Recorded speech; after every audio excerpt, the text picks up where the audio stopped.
Dear viewers, আসসালামু আলাইকুম। দেশ ও প্রবাস থেকে যারা আমাদের ভিডিওটি দেখেন তাদেরকে আন্তরিক শুভেচ্ছা ও অভিনন্দন। আজকে আপনাদের মাঝে আলোচনা করব তারাবাই মাছ চাষ সম্পর্কে। তারাবাই মাছ কোন ধরনের পুকুরে চাষ করবেন ও এটিকে কী খাদ্য খাওয়াতে হবে, এটি কতদিনে বাজারজাত করতে পারবেন ও এই তারাবাই মাছটি কোন ধরনের পুকুরে চাষ করলে স্বাবলম্বী হতে পারবেন তা কিছু গুরুত্বপূর্ণ আলোচনা করব এই ভিডিওর মাধ্যমে। আপনারা সম্পূর্ণ ভিডিওটি লক্ষ্য করে দেখবেন, কেউ কেটে কেটে দেখবেন না, তাহলে মাছ চাষ সম্পর্কে বুঝতে পারবেন না। ভিউয়ার্স, এই তারাবাই মাছটি যাদের কাদা জাতীয় পুকুর আছে তারা এই মাছ চাষ করে স্বাবলম্বী হতে পারবেন। অবশ্যই কাদা জাতীয় যাদের পুকুর আছে তারা তারাবাই মাছ চাষ করে অল্প সময়ের ভিতরে লাভবান হতে পারবেন।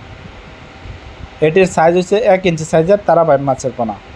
এই তারাবাই মাছটি কিনো ফিট খাবার খাওয়াতে হয় না, এটি খাদ্য ছাড়াই দ্রুত বড় হয় এবং বৃদ্ধি পায়। এটি পান্টনে জমে থাকা পুকুরের ময়লা আবর্জনা এগুলা খেয়ে দ্রুত বৃদ্ধি পায় এবং বড় হয়। এটি কাদা জাতীয় পুকুরে চাষ করলে অল্প খরচে চাষ করতে পারবেন। এটিকে কিনো ফিট খাবার খাওয়াতে হবে না, এটি কিনো বাসমান কিনো খাদ্য খাওয়াতে হবে না। এটিকে যারা তারাবাই মাছ চাষ করতে চান তারা অবশ্যই আমাদের স্ক্রিনে দেওয়া নাম্বারে যোগাযোগ করতে পারেন। এই তারাবাইমটি আমাদের কাছ থেকে একদম সীমিত প্রাইজে সংগ্রহ করতে পারবেন।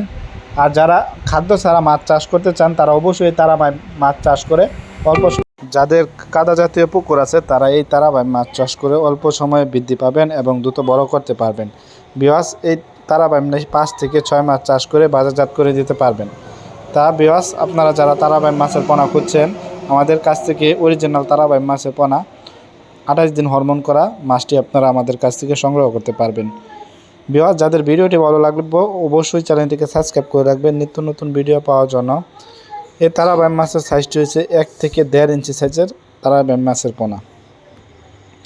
ভিউয়ার্স, আমাদের কাছ থেকে সকল প্রকার মাছের পোনা ও রেণু সংগ্রহ করতে পারবেন। আমরা সারা বাংলাদেশের 64 জেলায় হোম ডেলিভারি করে থাকি। আজকের ভিডিওটি এই পর্যন্ত। আল্লাহ হাফেজ, আসসালামু আলাইকুম।